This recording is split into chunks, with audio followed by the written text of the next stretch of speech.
It's Dave Moss with BIC Trikes. Today we're going to attach the trailer, the Honda Fury trailer, the cross country. We're also going to show that how to do the kickstand because we had to put a pin in it.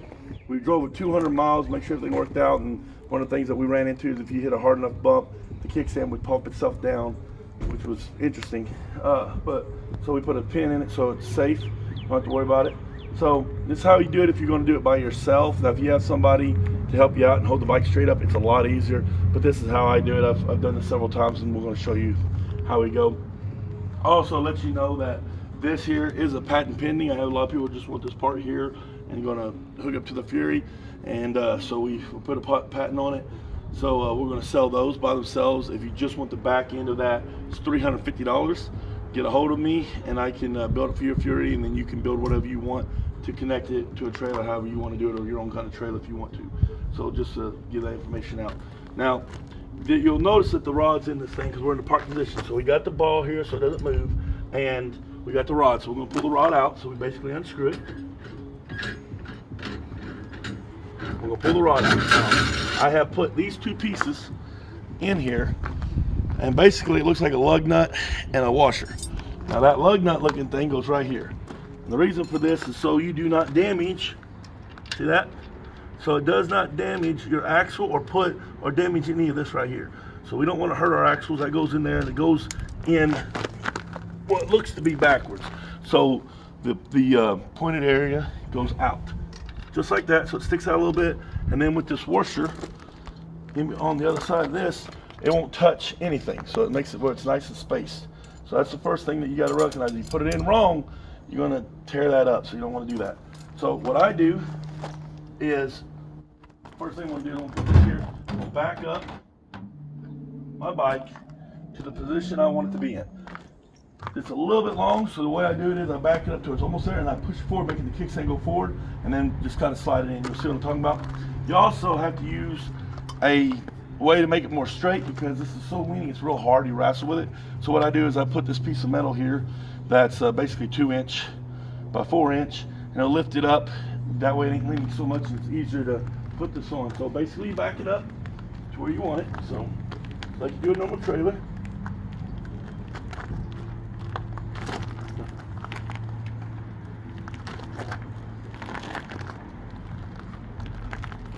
Second. I'll have it lined up.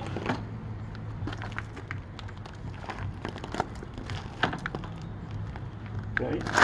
Now once you get it where you like it, that'll be it for me. Once you get it about where you want a little bit ahead, then you go ahead and pull your spacer out. Bike wants to roll forward a little bit, let it go forward. You don't want it to roll when you're putting it together. I've never dropped anything, see? So that's in there nice and secure. Then I take my rod, and the first thing I'm going to do is I'm going to put this in just like that, so it just sits there. Alright, I'm going to take my rod, put it in like this, and have it where it barely holds that washer. I'm going to take my kickstand and I'm going to go forward. That will push the kickstand off like that. Now, all I gotta do, put that there, and slide it in.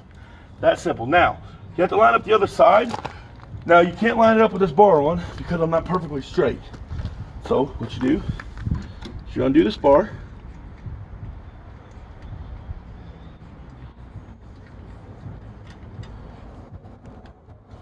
You don't have to take it all the way off. It leaves up this side here. I'll make it where it comes off like that. And you see the first thing it did is it wanted to line itself up. So then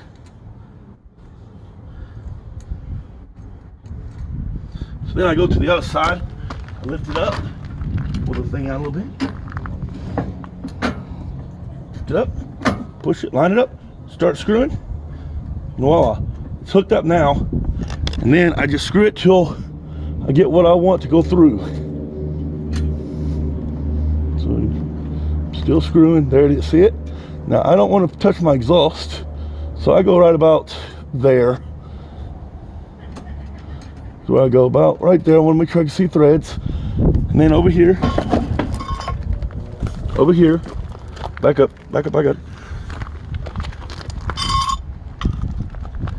that in there, okay? Then over here, you'll notice I have this.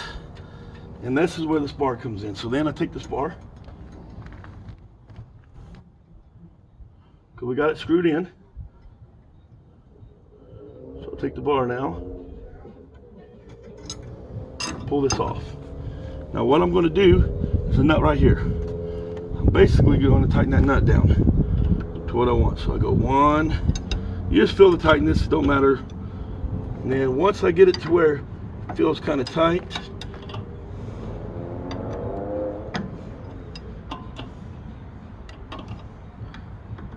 I put it in.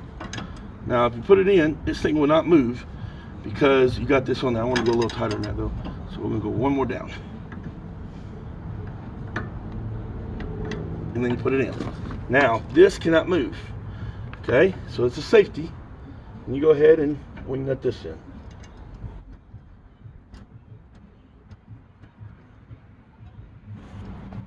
So now you got to worry about anything vibrating off. You see that doesn't move. I go ahead and tighten this one down because I don't want to lose it while I'm riding. So that's hooked up, and then I go ahead, hook up my lights. Get that tight. I go ahead and kick this out from under it. And she's hooked up. The kickstand's still down. So here's what you have to do about the kickstand. You'll notice that there is a pin here. So I'll pull the kickstand up. It holds itself because it's got a spring. I put this through there and I just latch it. Now that's safe. It won't go nowhere. No matter what I do, it will not go anywhere. And that's how you hook it up. As you can see, she's hooked up. When it leans as far as it goes. We're going to go take it out riding. So we're going to go get up to 60 miles an hour and show it off, riding it as far as that goes, that way you can see. So we're going to get this. Next thing you're going to see is us riding it. Thank you.